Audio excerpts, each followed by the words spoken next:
Assalamualaikum warahmatullahi wabarakatuh.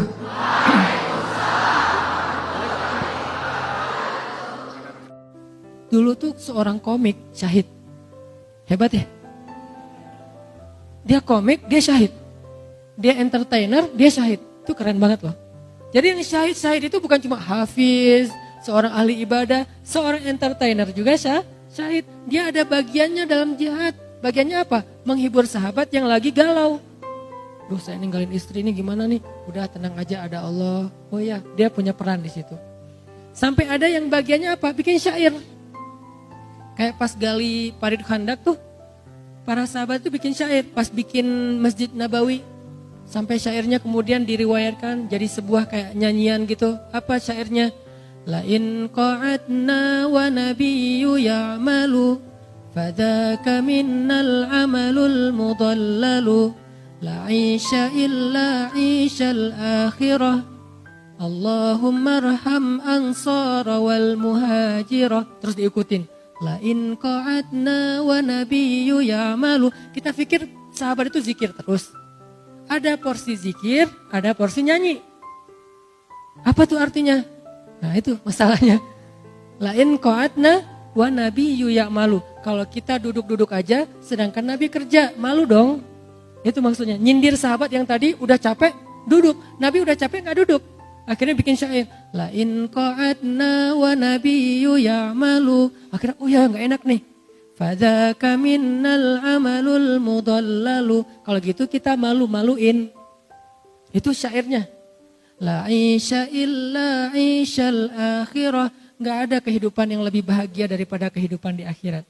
Allahumma arham ansara wal muhajirah. Ya Allah rahmatilah kaum ansar dan muhajirin. Lihat kehidupan para sahabat. Apakah selalu, nih kita gak boleh banyak bercanda nih, kita angkat aja batu. Gak gitu-gitu amat. Ada waktunya bercanda, ada waktunya bersyair, ada waktunya bernyanyi. Bahkan Nabi kadang-kadang nonton loh. Ini bukan saya bilang boleh ke nonton sembarangan ya. Maksudnya Nabi itu nonton dan nontonnya sama istri lah gitu. Jadi kalau Ustadz nonton gak? Nonton. AAC2C. Maaf ya, gak di endorse. Nontonnya sama siapa? Sama istri. Velvet pula misalnya kalau ada ya berdua gitu. Paling gak enak tuh nonton sendiri loh. Sebelah berpasangan. Kan gak enak banget tuh. Ngelihat, lama-lama jadi wasit. Up, stop.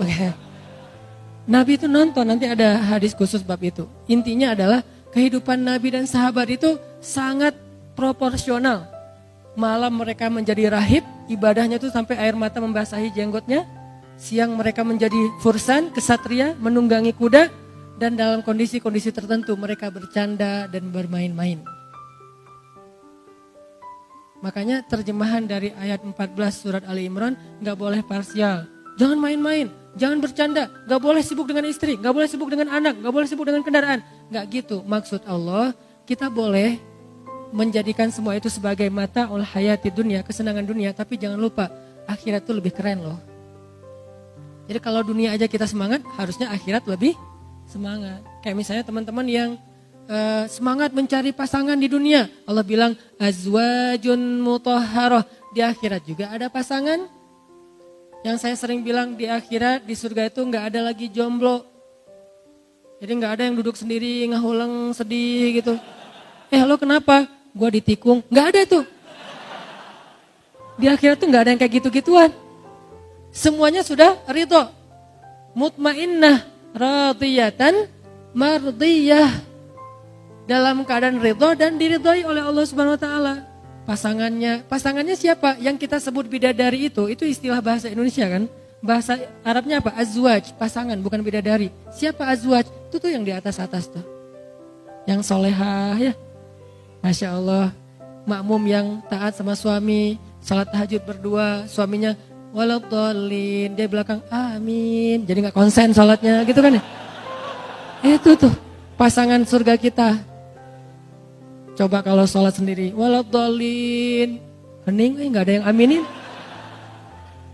Pokoknya gak enak aja lah, pokoknya sendiri mah. Maaf ya. Saya udah pernah ngerasain itu selama beberapa tahun, benar emang gak enak sih. Saya tahu pas saya nikah usia 22 tahun. pas udah saya nikah, saya jadi berpikir, tahu gini saya nikahnya 12 tahun. Nggak tahu ternyata luar biasa menikah itu ya. Seru-seruan, ketawa-ketawa. Jangan yang dibahas pernikahan itu listrik, air, kontrakan. Jangan. Itu kan cuma sebulan sekali. Bahaslah yang daily tuh. Yang daily kan ketawa-ketawa, makan bareng, bercanda. Bercanda aja dapat pahala. Terus nanti dapat pahala lewat baper-baperan. Kok dapat pahala pas baper? Ya memaafkan. Kayak Nabi itu istrinya lagi baper dibikin ketawa. Kita istri lagi ketawa dibikin bete. Kebalikan. Orang ada yang lagi ketawa dibikin bete. Kenapa? Istri orang. Bahaya. Nah, jadi yang pertama adalah berburu. Bisa manah, bisa nembak. Ini lebih ke tafsir sebagian ulama ya. Karena ulama itu ada dua model teman-teman. Biar kita gak kaku nih. Ada ulama yang memahami Al-Quran dan hadis itu tekstual. Gimana teks aja deh. Kalau kuda ya kuda, kalau panah ya panah, gak mau geser. Ini ada ulama yang kayak gini nih.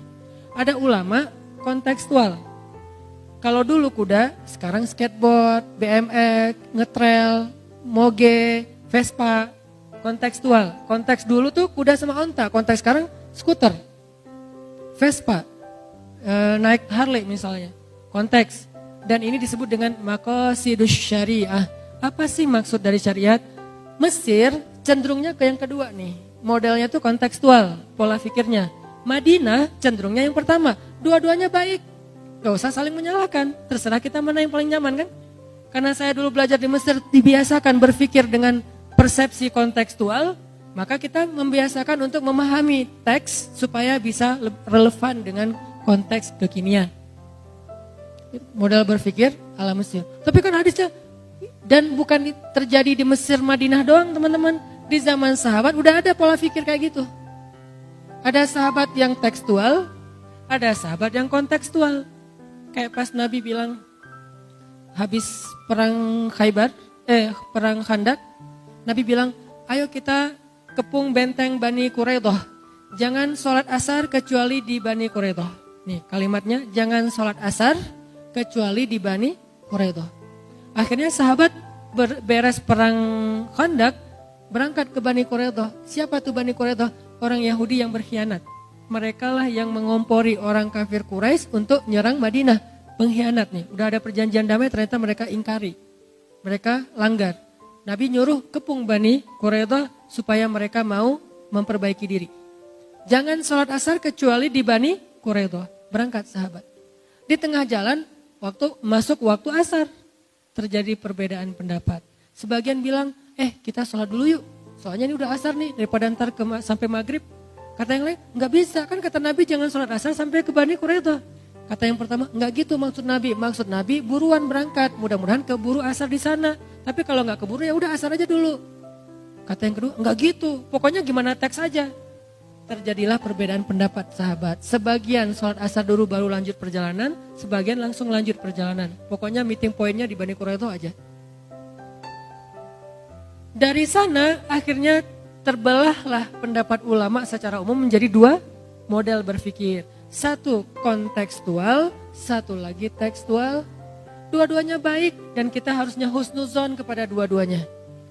Kalau kepada yang tekstual, husnuzonnya apa? Mereka tuh hati-hati banget takut salah. Keren kan?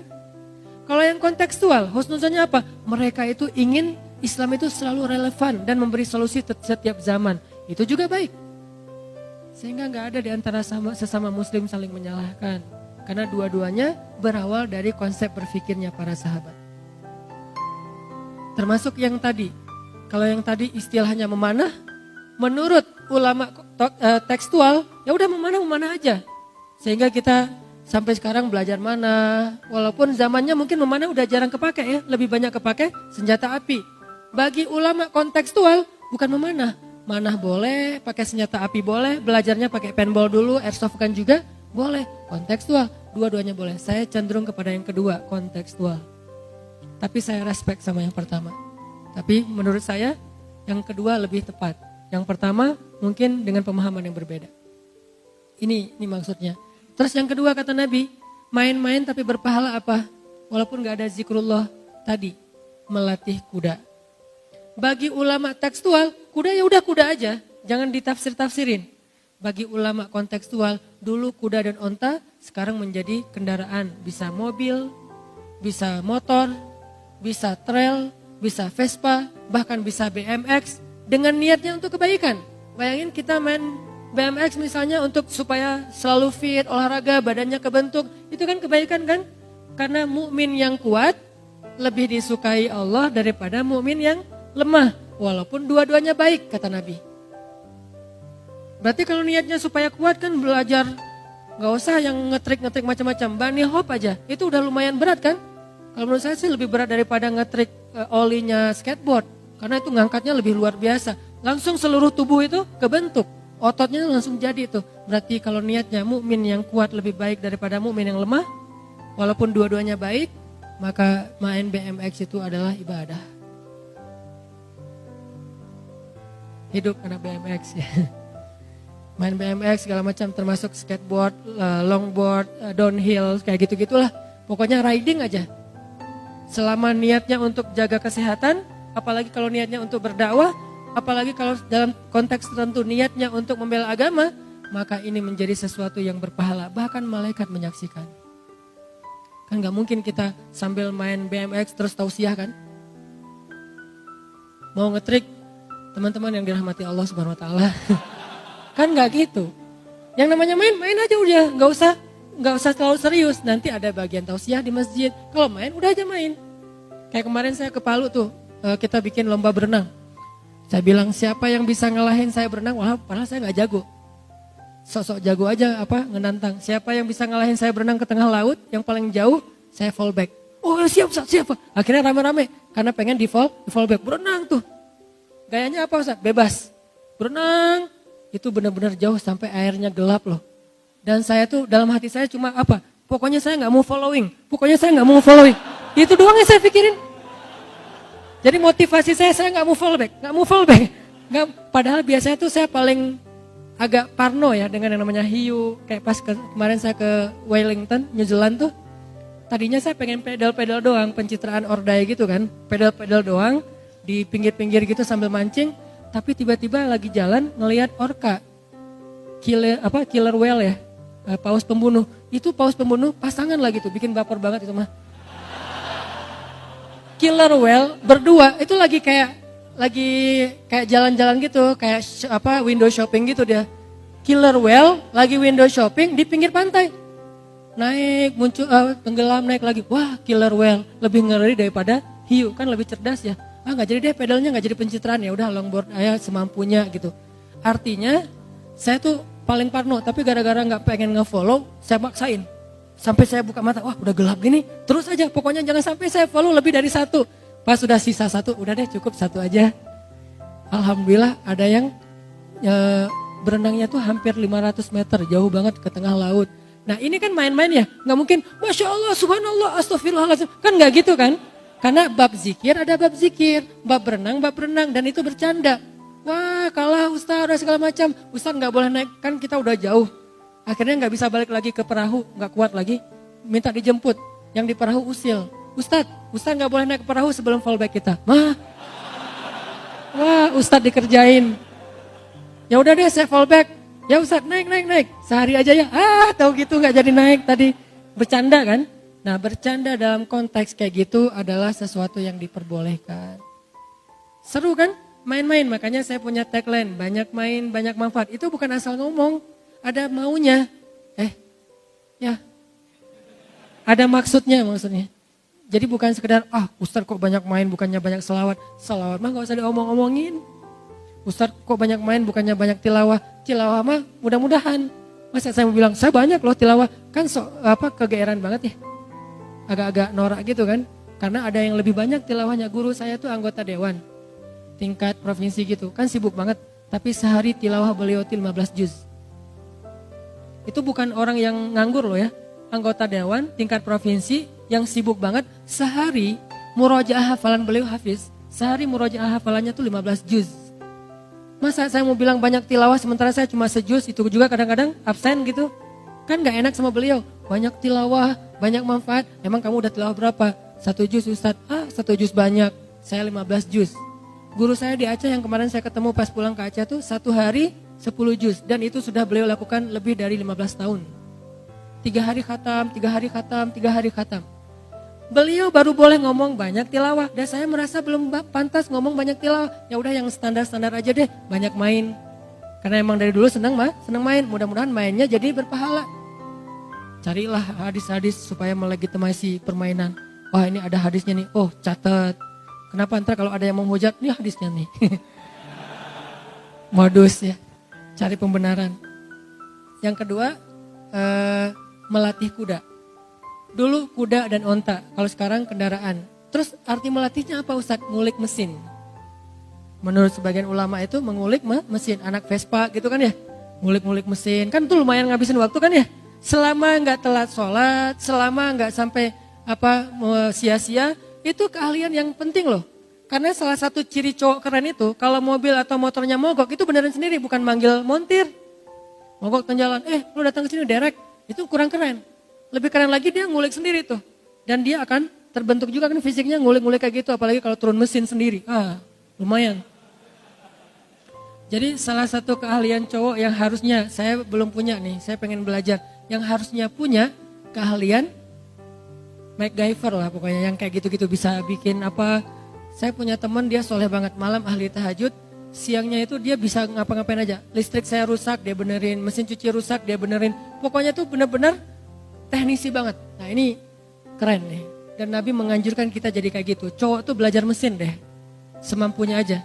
Tapi jangan sampai waktu buat mesin itu melalaikan kita dari kewajiban-kewajiban beribadah kepada Allah, kuliah, kehidupan sosial, jangan asik sendiri gitu. Tapi tetap itu kebaikan, ngulik mesin. Tetap kuda dan onta itu memang sesuatu yang istimewa. Cuman kalau nggak punya kuda, nggak punya onta, masa mau ngelatih kucing kan agak-agak aneh ya. Ya udah mesin aja gitu. Ngapain lo ngelatih kucing? Emangnya kenapa? Ini sunnah, nggak ada onta, nggak ada kuda, kucing aja deh, enggak. Mesin kalau sekarang. Itu yang kedua ya. Yang ketiga, nah ini yang seru nih. Main-main, senda gurau, sia-sia, tapi berpahala apa? Bermain-main dengan istri dan anak-anaknya. Ini salah satu hadis yang saya paling suka nih. Ini demen banget saya sama hadis ini nih. Makanya hadis ini tuh hadis favorit. Kalau ditanya Ustadz hadis favoritnya apa? Hadis tentang 4 permainan yang berpahala. Terutama nomor 3, main-main sama istri dan anak. Boleh gitu Ustadz? Boleh banget lah. Orang Nabi itu suka main-main sama istrinya. Nih contoh-contoh Nabi main sama istrinya ya. Salah satunya Nabi lagi pulang dari satu perjalanan dakwah gitu atau jihad. Terus di rumah Aisyah lagi main kayak boneka-bonekaan. Jadi dalam Islam patung, boneka boleh kalau hanya sebagai alat untuk main-main. Kalau dulu bentuknya boneka, kalau sekarang lebih canggih jadi animasi, jadi film kartun. Maka film kartun menurut ulama kontekstual kalau dipakai untuk berdakwah justru berpahalanya besar. Karena Aisyah main boneka-bonekaan. Dulu boneka itu dibuat dari kayak terpal, dari kayak kain-kain yang udah nggak kepake, dibikinlah jadi boneka. Terus maju jadilah boneka lebih canggih, maju lagi jadilah animasi kartun. Maka seorang muslim yang pintar animator, yang pintar ngelukis, yang jago dengan hal kayak gini-ginian, harusnya potensi dia itu dipakai untuk kebaikan. Bikin film-film yang mungkin kalau di Malaysia itu ada Ipin Upin, memperkenalkan culture kemelayuannya, kita memperkenalkan keislaman dengan bahasa-bahasa dengan adegan-adegan yang keren. Orang Hollywood aja bikin kartun yang kadang-kadang mulai mengarahkan kita kepada moralitas ke barat-baratan kan, harusnya muslim bisa bikin lebih dari itu.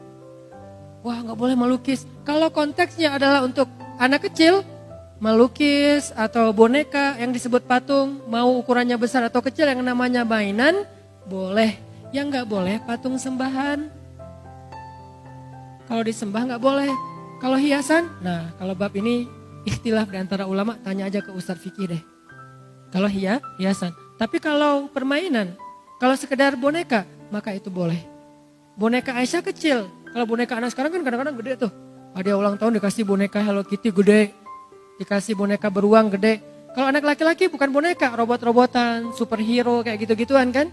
Nah ini semuanya boleh. Kenapa? Karena Nabi pernah pulang dari satu perjalanan, ngelihat Aisyah lagi main boneka-bonekaan. Waktu itu Aisyah masih kecil gitu kan, baru lulus SD. 12 tahun kan baru lulus SD ya. Baru lulus SD, Nabi datang. Nabi itu capek loh, baru pulang perjalanan. Tapi Nabi itu orangnya asik. Bukan, Aisyah gua capek, siapin air hangat. Gak gitu Nabi ke istrinya. Kita kan baru pulang, kita panggil, kamu, siapa? Kamu, gua siapin air hangat. Emang saya siapa kamu? Teman kos. Enggak. Jangan nyuruh teman kos siapin air hangat, bahaya. Kalau belum ada istri siapin aja sendiri. Nah kalau udah ada istri kadang-kadang pas kita datang istri lagi kayak ngapain di rumah, lagi santai, lagi chat sama temennya. Selama itu sesuatu yang positif ya, teman cewek atau ada gengnya, geng sekolah dulu yang cewek semua isinya. Lagi santai nonton film apa gitu selama nggak berlebihan, biarin aja dia kayak gitu. Kalau perlu nemenin, mah film apa sih kok seru banget, ini apa filmnya baper banget loh, drakor. Nggak tahu kalau drakor ya. Yang jelas nonton santai, biarin aja kasihan. Jangan, mah kan Khadijah itu nggak pernah nonton. Aisyah pernah kata dia, ternyata dia lebih pintar. Oh iya ya, udah lanjutin. Kan jadi garing gitu kan ya, makanya jangan menjudge istri dulu kalau kurang hadis, kurang dalil. Karena ibu-ibu itu lebih rajin taklim daripada bapak-bapak. Kita pakai dalil 1, dia pakai dalil 10. Jadi Nabi baru datang, Aisyah lagi main-main kayak gitu. Lihat Nabi itu orang yang asik. Langsung Nabi duduk bersama Aisyah nanya, Aisyah ini lagi ngapain? Ini lagi main, ini Sulaiman, ini Iblis, kemudian ini siapa? Ini Daud, ini Goliat. Oh gitu, ya udah saya jadi gini, perang gitu sama Aisyah. Terus kayak anak sekarang tuh kayak Barbie-Barbian, main masak-masakan, princess-princessan gitu kan. Aisyah melakukan itu. Dan Nabi duduk bersama Aisyah, meladeni Aisyah main, sehingga Aisyah udah beres, baru Nabi mulai melakukan kegiatan-kegiatan yang serius di rumahnya. Mungkin cuci piring atau apa. Gak ada Nabi datang-datang marah-marah ke istrinya, kamu nih rumah belum beres, suami pulang masa belum disiapin apa-apa. Kan suami itu udah capek berjihad dan segala macam. Enggak, justru kita yang pakai dalil itu, Nabi aja gak pernah pakai dalil itu. Ini menunjukkan bahwa main dengan pasangan itu sesuatu yang luar biasa. 1, Nabi main sama Aisyah. Yang mana lagi yang Nabi main sama Aisyah yang lain? Nabi itu pernah treadmill sama Aisyah. Treadmill Ustaz? Ya. Cuman treadmill enggak pakai alat treadmill, lari di padang pasir. Kapan? 2 kali lah gitu. 2 kali bukan berarti Ustaz Dek atau yang yuk kita treadmill. Kan udah 2 kali Kang. Oh iya ya, sunnahnya cuma 2 kali, gak boleh lebih. Gak gitu maksud Nabi. Kalau Nabi 2 kali bukan berarti kita cuma boleh treadmill seumur hidup 2 kali. Kan Nabi treadmill seumur hidup cuma 2 kali. Bukan angkanya bahwa Nabi melakukan berulang-ulang. Kapan Nabi treadmill? Nih hebatnya Nabi. Treadmillnya lagi jihad. Bukan lagi normal di rumah. Itulah kenapa saya kalau dakwah keluar kota selalu menyisakan 1 hari buat main aja. Saya gak mau cuma ceramah aja. Kalau dengan ada panitia, Ustaz ke misalnya kayak kemarin misalnya ke Medan atau ke Aceh atau ke Palu atau kemana lah ya. Ustaz ke Jepang misalnya. Oh boleh. Gimana itinerary-nya? Ceramah. Boleh nggak 1 hari saya pengen main kayak main di salju gitu, skate apa gitu lah, nggak ngerti saya istilahnya. Oh boleh Ustaz. Tapi itu seharian, nggak apa-apa kan udah 3 hari ceramah. Ustaz ini aneh ya, yang lain mah ceramah, sholat, istirahat. Ini mah main. Kenapa? Nabi juga pulang jihad main. Itu konteksnya jihad kan? Nabi pulang dalam sebuah perjalanan jihad. Terus berhenti di rest area 97 gitu. Berhenti di rest area gitu. Udah selesai berhenti, Nabi bilang ke sahabat, kalian duluan ya, tinggalkan aku dengan Aisyah. Tinggalkan aku dengan Aisyah, nanti kita nyusul. Ya udah ya Rasul. Sahabat melanjutin perjalanan, akhirnya Nabi bilang Aisyah, lomba lari yuk. Hayu kata Aisyah, lomba lari lah waktu itu menang Aisyah. Lalu Aisyah komen setelah postingan itu, kata Aisyah, waktu itu saya masih kurus. Dan ini menjadi dalil cewek yang keren versi Aisyah itu kurus. Ukurannya berapa kurus teh? Ukurannya kalau berat mungkin paling maksimal 55 kilo lah. Di atas 55 agak-agak bid'ah sih. Walaupun tergantung tinggi ya, tapi kalau untuk orang Indonesia mah 55 ke bawah itu normal. Jadi cewek di atas 55, nah ini harus belajar lagi. Aisyah itu ternyata kurus dan tinggi. Kok tahu Ustadz Aisyah kurus dan tinggi? Baca hadis, baca sirah pakai imajinasi, jangan cuma teksnya. Apa bukti Aisyah tinggi? Ntar saya kasih tahu. Yang jelas kalau dalam hadis ini Aisyah kurus. Aisyah sendiri yang ngomong, waktu itu saya masih kurus. Next trip, pas perjalanan jihad yang lain, Nabi berhenti lagi di di rest area. Terus Nabi nyuruh sahabat, kalian duluan ya, tinggalkan saya sama Aisyah. Ya Rasulullah, pergi aja. Aisyah, lomba lari lagi yuk. Hayu, kalah Aisyah. Komen lagi, waktu itu saya udah agak sedikit gemuk. Kata Nabi, ini balasan saya untuk yang kemarin. Jadi skor kita sama ya Aisyah, 1-1. Ya, kata Aisyah, agak-agak bete gitu, ngambek. Karena Aisyah kalah. Dan itu wajar terjadi di antara Nabi dan istrinya. Berarti Nabi itu menyempatkan main ketika sedang berjihad, bukan berdakwah loh, lebih ngeri daripada dakwah, serius. Jadi kalau ada orang ngomong kok dakwah tapi ada mainnya apa segala macam, kurang baca sirah, bacalah sirah. Islam itu enggak kaku seperti yang kita bayangin. Yuridullahu bikumul yusra, tapi jangan dimudah-mudahin, karena Allah itu udah mudahin kita banget. Tanpa kita mudahin, udah banyak kemudahan.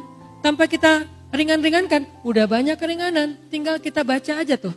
Teks agama kita yang sangat lengkap banget, komplit. Buku hadis itu tuh berjilid-jilid. Kenapa banyak jilid? Menunjukkan betapa luasnya Islam. Kalau buku hadis kayak buku tulis doang, berarti Islam itu sempit. Untungnya buku hadis itu sampai puluhan jilid, menunjukkan Islam itu luas banget. Itu mainnya Nabi sama Aisyah. Jadi treadmill nih berdua. Dan treadmill berdua itu seru loh. Udah berapa kilo yang 2 kilo? Wah, kita nggak mau kalah kan? Minimal kita 2 kali lipat dari istri. Jadi kalau saya treadmill sama istri, dia 3, saya harus 6. Dia 6, saya 6,5.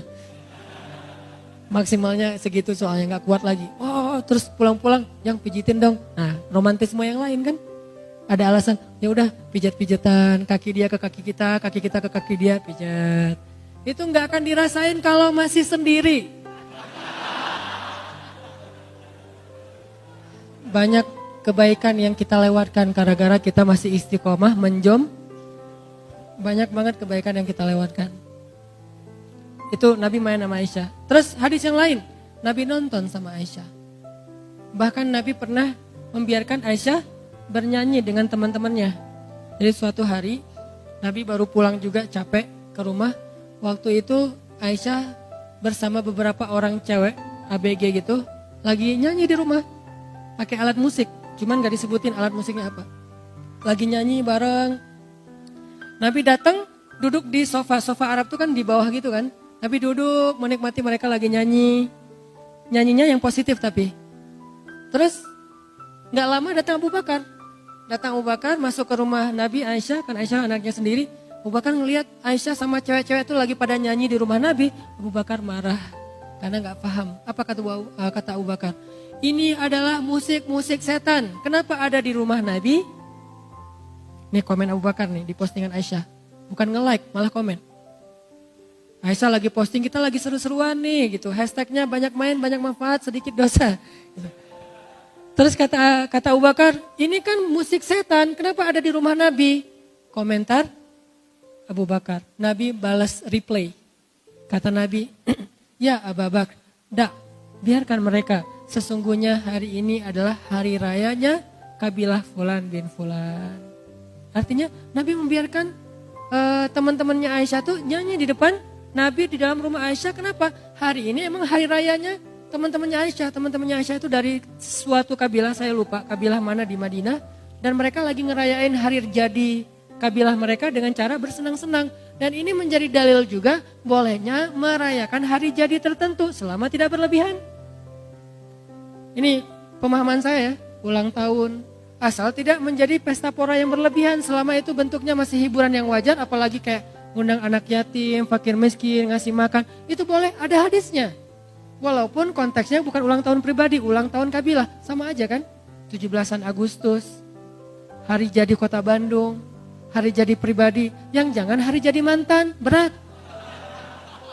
Kalau hari jadi sendiri mah gak masalah. Nah ini terjadi di zaman Nabi. Akhirnya biarin wahai Abu Bakar, karena ini hari jadi mereka. Akhirnya Abu Bakar duduk, boleh. Pernah gak dengar kisah ini? Jarang kan? Karena jarang dibahas. Menunjukkan bahwa banyak hal yang kita belum tahu tentang Islam. Terus Nabi nonton. Hari jadi hari jadi negeri Habasyah. Habasyah itu kalau sekarang Ethiopia. Nah, Ethiopia ini kan ada hari jadinya. Pas pekerja-pekerja kayak TKI gitu, TKI Habasyah yang tinggal di Madinah, mereka pas hari jadi kota Habasyah kayak memperingati gitu. Makanya mereka bikin kayak festival gitu, namanya Habasyah Fest. Bikin festival Habasyah. Jadi kayak ada festival, terus ada kulinernya, ada stand-stand merchandise-nya. Terus ada beberapa perform, ada dance loh. Cuman dance-nya apa? Dance pedang. Dulu namanya tarian pedang, kan dance kan? Kita kan menerjemahkan saja, ada dance-nya. Laki-laki pada ngedance pedang gitu, yang gak ada belly dance. Gak ada tuh, karena gak boleh. Tapi tarian pedang, cowok-cowok pada nari ala militer gitu ada, berarti Nabi nonton dance yang masih positif. Terus ada kayak ring MMA-nya tuh, Ultimate Fight. Karena banyak budak-budak Habasyah itu jago tarung kan, budak Habasyah itu kan jago tarung. Akhirnya mereka bikin kayak perlombaan tarung, Ultimate Fight, mixed martial art, bebas gaya apa aja. Juaranya terdapat piala dari ketua ikatan orang-orang Habasyah di Madinah. Jadi ada kayak organisasinya gitu. Dan setiap 5 tahun ganti ketuanya. Kayak kita lah pokoknya. Akhirnya mereka bikin gulat, tarung gitu. Dan Nabi nonton. Berarti nonton Ultimate Fight salah satu yang dibolehkan dalam agama. Selama gak judi, nonton tuh hiburan doang dan tidak berlebihan. Nah akhirnya nontonnya bareng siapa? Bareng Aisyah. Adegannya lucu loh. Nabi lagi di rumah. Hari ini hari festival Habasyah. Orang di luar tuh rame. Oh, ketawa di sana, ketawa di sini, seruan di sana, asik di sini. Aisyah tuh mondar-mandir aja depan Nabi di dalam rumah. Aisyah mau ngajak Nabi nonton gak enak. Tapi pengen kayak lagi iklan now showing gitu kan, lagi tampil, lagi perform kayak gitu. Terus Aisyah cuma lihat trailernya doang. Aduh, diulang-ulang trailernya sama Aisyah. Terus Nabi ngelihat Aisyah mondar-mandir. Nabi itu kan orangnya pengertian ya, empati banget. Nabi bilang, Aisyah, aturiduna an tanzurin, dengan lembut. Aisyah, kamu pengen nonton? Coba tanya itu sama istri. Aisyah, kamu pengen nonton? Aisyah senyum, wajahnya merah, tandanya dia malu, pengen. Aisyah, bukan turidun. Aisyah, hal tashtahina an tanzuri? Aisyah, kamu pengen nonton? Kata Nabi. Aisyah ngangguk, terus nunduk, wajahnya merah. Ya udah, ayo kita nonton, kata Nabi. Ayo, pegangan tangan sama Nabi. Pegangan tangan dengan pasangan sunnah. Yang gak punya pasangan, kasihan. Gini aja ya sendiri. Pegangan tangan Nabi sama Aisyah. Nonton nih. Beli tiket, ngantri, terus nonton. Nontonnya gimana? Nabi berdiri, Aisyah di sebelah Nabi. Itu berdirinya tuh dempet loh. Berdiri, nempel. Kemudian Aisyah meletakkan dagunya di atas pundak Nabi. Nabi itu orangnya tinggi. Kalau sampai cewek bisa naruh dagunya di atas pundak Nabi, menunjukkan cewek ini orangnya tinggi. Kurus, tinggi, keren. Itulah Aisyah. Jadi Nabi milih Aisyah juga. Wah, Aisyah ini tinggi ya. Makanya Aisyah tuh pernah menggibah seorang istri Nabi yang pendek kan. Sofia kalau gak salah. Nabi ngapain sih rajin-rajin ke rumah Sofia? Emang kenapa Aisyah? Sofia itu kan gitu kata Aisyah. Karena Aisyah cemburu kepada Sofia. Sofia itu kan cuma beda setahun sama Aisyah. Istri Nabi itu semuanya muda kecuali satu. Siapa yang tua? Saudah. Yang lain semuanya muda. Istri Nabi itu muda-muda. Cuman yang perawan cuma satu, Aisyah. Yang lain gak perawan tapi muda. Berapa usia Sofia ketika dinikahi Nabi? 17 tahun. Baru aja lulus SMA. Waktu itu Aisyah umurnya 16 tahun, cuma terpaut setahun. Makanya Aisyah tuh paling cemburu berat sama Sofia. Udah cantik, muda pula, dan orangnya tuh asik gitu, seru. Nabi kalau udah ngobrol sama Sofia bisa lama tuh. Sampai akhirnya Aisyah stalking IG-nya Sofia. Mana hadisnya Aisyah stalking IG-nya Sofia? Diam-diam Sofia lagi posting acara di rumahnya. Jadi Sofia tuh kayak lagi ngundang anak yatim, tasyakuran di rumahnya. Udah gitu foto bareng, selfie bareng ibu-ibu, posting. Aisyah diam-diam melihat Tapi nggak mau nge-like, takut ketahuan. Nabi tahu Aisyah lagi stalking Sofia. Akhirnya Nabi japri, Aisyah lagi stalking Sofia ya. Akhirnya Aisyah ketahuan malu gitu. Hadisnya gimana sih Ustadz? Hadisnya Aisyah pas lagi Sofia bikin acara di rumahnya, diam-diam datang ke sana pakai cadar biar nggak ketahuan. Stalking kan? Datang pakai cadar, jalan. Yang mana sih yang Sofia itu? Penasaran gua, kok Nabi betah banget di rumah dia. Orangnya gimana sih? Datang pakai cadar. Yang biasanya cadarnya kayak gini, dia pakai cadar yang agak-agak beda sekarang. Benar-benar nggak diketahui. Nabi itu kan orangnya teliti banget, menunjukkan Nabi itu mata Aisyah aja tahu. Hati-hati pakai cadar kalau baru nikah, ntar ketukar. Suaminya nggak hafal gitu kan, mama bukan, saya masih jomblo gitu. Nih buat yang cadaran ya, saya respect sama yang cadaran, tapi saya menganut mazhab yang tidak cadaran. Istri saya tidak ada yang cadaran, tidak cadaran, tidak cadaran. Teliti banget sih. Nah Aisyah pakai cadar, datang ke rumah Sofia. Duduk aja di pojok. Jadi Aisyah tuh mojok gitu. Yang lain pada ketawa-ketawa, Aisyah giniin aja. Nabi dari kejauhan ngeliat, oh Aisyah. Pas Aisyah udah beres acara, Aisyah pulang sendiri kan. Dikejar sama Nabi. Aisyah, kata Nabi. Hah ketahuan? Kok tahu? Ya tahulah istri saya, kata Nabi kan ya. Kamu kan matanya khas, mata bidadari gitu. Wah gitu. Hurul Ain. Istilah bahasa Arabnya bidadari apa? Hurul Ain, yang matanya besar dan bulu matanya lentik, yang matanya itu hitamnya hitam banget, putihnya putih banget, bersih, lentik, dan keren banget. Alisnya itu bertaut dan kayak pedang. Aisyah kayak gitu. Kalau kita kan dibentuk dulu, dikikir, terus kayak ditatoin gitu ya biar lurus gitu. Lama-lama kok jadi kayak balok ya lurus kayak gini ya. Kalau Aisyah itu dari sononya udah kayak gitu, udah keren. Makanya Nabi pas ngeliat, oh ini Aisyah nih. Dikejar sama Nabi, Aisyah gitu kata Nabi. Aku tahu, akhirnya jalan berdua pulang nih. Sepanjang jalan, Nabi itu kan orangnya asik ya. Asik diajak chat, ngobrol Nabi sama Aisyah. Kata Nabi, kata Aisyah, ya Rasul, kata Aisyah. Apaan sayang, kata Nabi. Kalau misalnya Nabi jadi penggembala ternak, penggembala domba. Terus ada 2 padang rumput. Yang satu udah pernah dipakai orang, yang satu lagi belum pernah. Kira-kira Nabi mau menggembala domba di mana? Kata Aisyah. Aisyah menjebak nih. Nabi itu orangnya cerdas.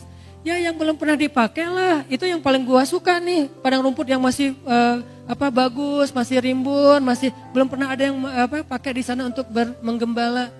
Kata Aisyah. Oh gitu. Iya. Nabi ngerti kan? Ngertilah kata Nabi. Maksudnya apa? Satu-satunya istri Nabi yang perawan cuma Aisyah. Aisyah lagi nyindir. Nabi orangnya pengertian, cerdas. Kalau kita kayak gitu, ya tergantung sih. Bete kan istri kita? Kurang cerdas. Gimana masakan aku? Ya kurang garam sih mah. Terlalu jujur. Bilang aja, mah papa itu udah sering makan di restoran. Tapi ini lebih enak loh dari semua restoran. Si istrinya kan gitu kan ya. Walaupun habis itu, mah ada garam. Gombal-gombal dikit lah. Nabi itu luar biasa menjaga perasaan Aisyah. Makanya Aisyah tuh pernah cemburu sama Sofia gara-gara Sofia itu salah satu yang cantik banget selain Maria kan. Ada Sofia, ada Zainab, ada Hafsah, ada Maria. Hafsah itu 19 tahun. Ada Maria orang Mesir. Tahu sendiri lah orang Mesir kayak gimana. Keren banget lah. Arab tuh yang keren tuh Mesir, Lebanon, Suriah. Tuh keren-keren tuh. Nah Maria dari Mesir. Ini Sofia orang Yahudi. Jadi salah satu istri Nabi itu orang Yahudi yang masuk Islam. Kata Aisyah, ya Rasul, ngapain sih senang banget ke rumah Sofia? Sofia itu kan pakai kode bahwa Sofia itu pendek. Kenapa? Aisyah itu tinggi orangnya. Lalu Nabi sedikit tersinggung dan mengatakan, ya Aisyah, seandainya ucapanmu itu ditaruh di lautan, maka seluruh lautan itu akan menjadi berbau bangkai. Apa maksudnya? Karena gibah itu seperti bangkai. Lebih bau daripada bangkai, nggak boleh menggibah. Nabi kalau udah bab kayak gini, marah. Kok marah? Kan Nabi gak marah. Marah Nabi.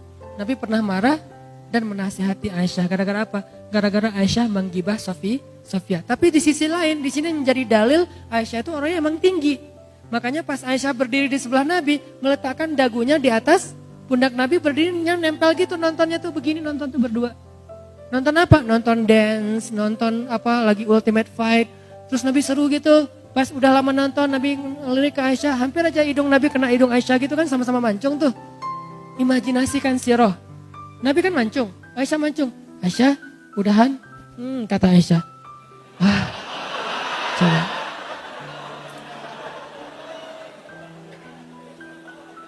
Belum pernah kan kayak gitu? Saya kalau nonton suka gitu. Keluar dulu yuk. Kan belum selesai, ini lagi kayak klimaksnya tuh lagi adegan paling seru, apalagi film-film thriller gitu yang pembunuhan. Oh ya udah. Terus kalau yang horor-horor pembunuhan gitu kan itu paling lebih seru lagi nontonnya. Takut. Cowok banget lah ya. Walaupun kita juga takut. Saya pernah nonton film horor kayak gitu yang thriller-thriller pembunuhan gitu, ternyata yang lebih heboh malah saya. Dia gitu banget sih. Iya, aku orangnya lembut. Agak-agak kurang keren sih waktu itu saya mah.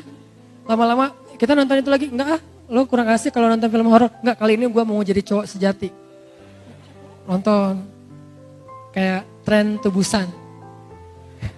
Kan itu horor banget ya, zombie-zombian gitulah. Pas ada yang muncul zombinya, saya yang loncat duluan. Sama aja udahlah, apalagi pakai 3D gitu kayak gitu-gitu. Nah Nabi itu nonton seru, terus Aisyah taruh, tenang banget tuh Aisyah. Aisyah udahan, masih kayak gitu sampai 3 kali. Aisyah udahan ya, udah kelamaan, ya udah pulang. Pas pulang Aisyah komen lagi di postingan itu. Apa kata Aisyah? Sebetulnya gua tuh bukan lagi nonton, gua tuh lagi posting ke orang-orang betapa mesranya saya dengan Rasulullah SAW. Ini menunjukkan bermesraan di tempat umum adalah sunnah. Selama tidak berlebihan dan halal ya.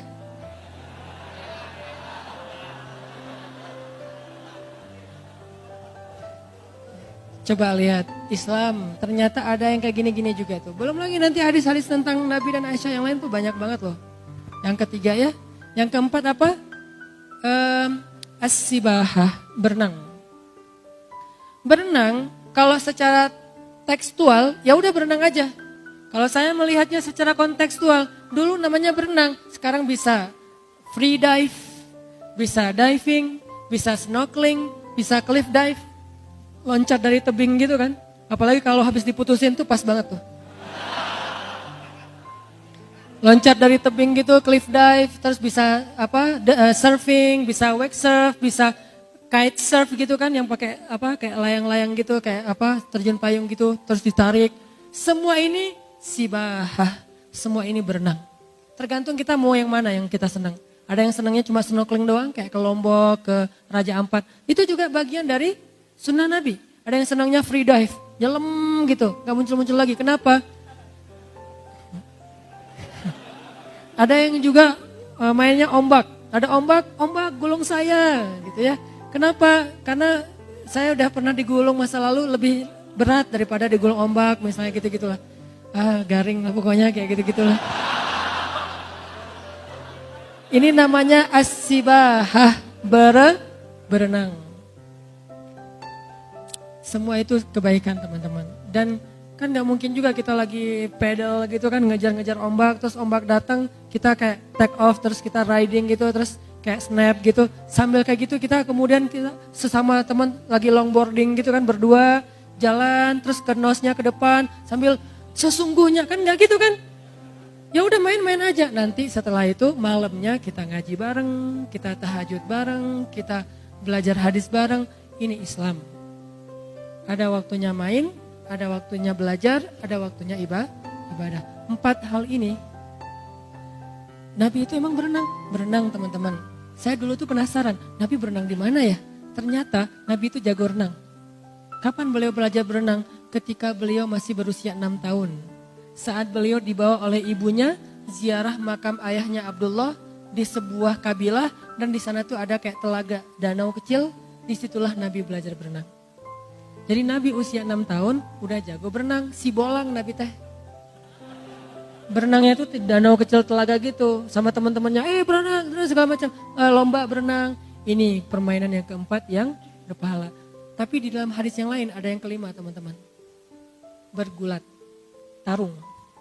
Bisa MMA, bisa Wing Chun, bisa Muay Thai, bisa boxing, bisa boxer, bisa terserah lah, pokoknya tarung aja. Tarung itu salah satu keahlian Nabi SAW.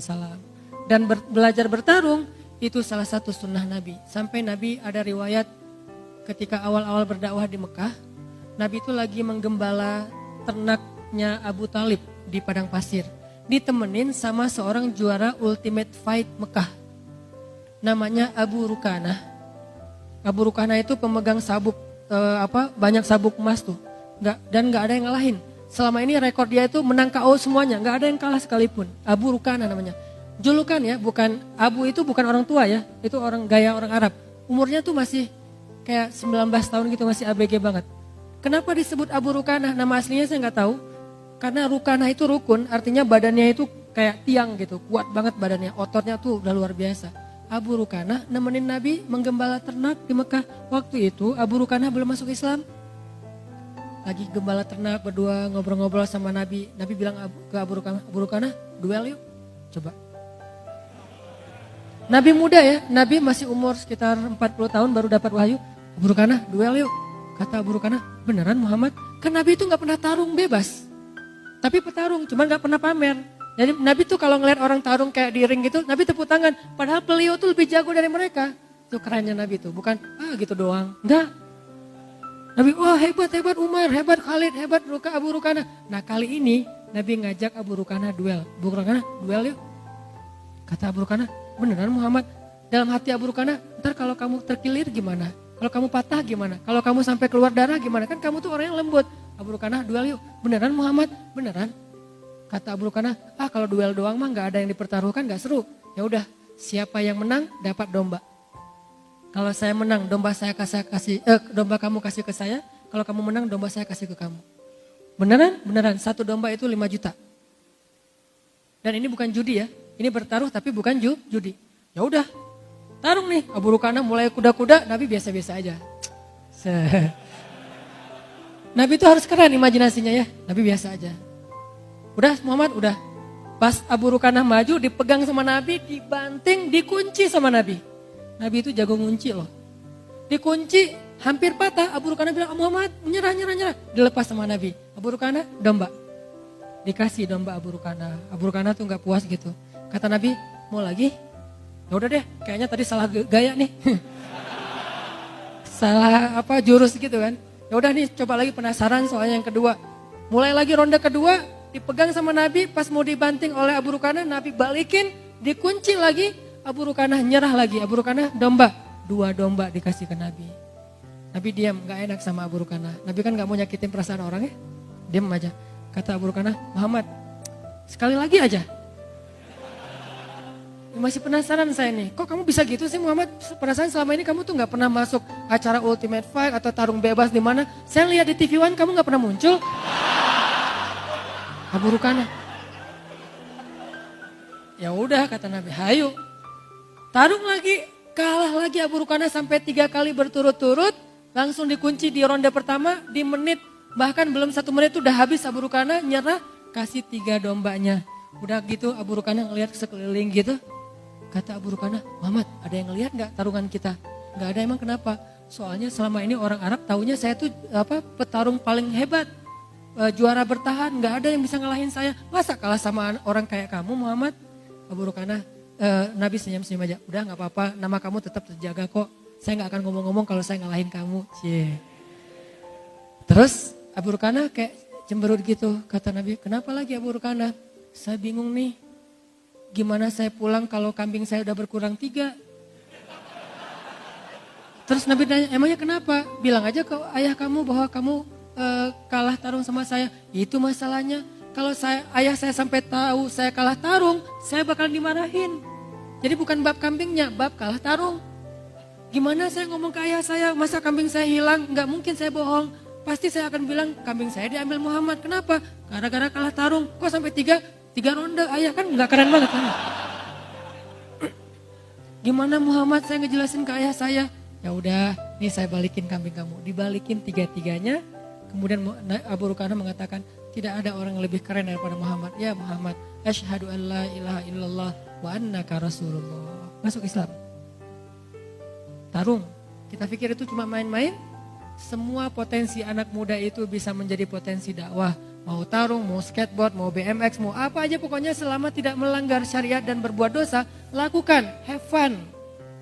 Udah hidup nikmatin aja hidup kalian. Yang penting waktu hayya 'alas shalah simpan sebentar, salat dulu. Udah gitu lanjutin lagi. Lagian keringat terus sehat, keker gitu kan lebih bagus ya. Keringetan, mandi, pakai parfum kan keren.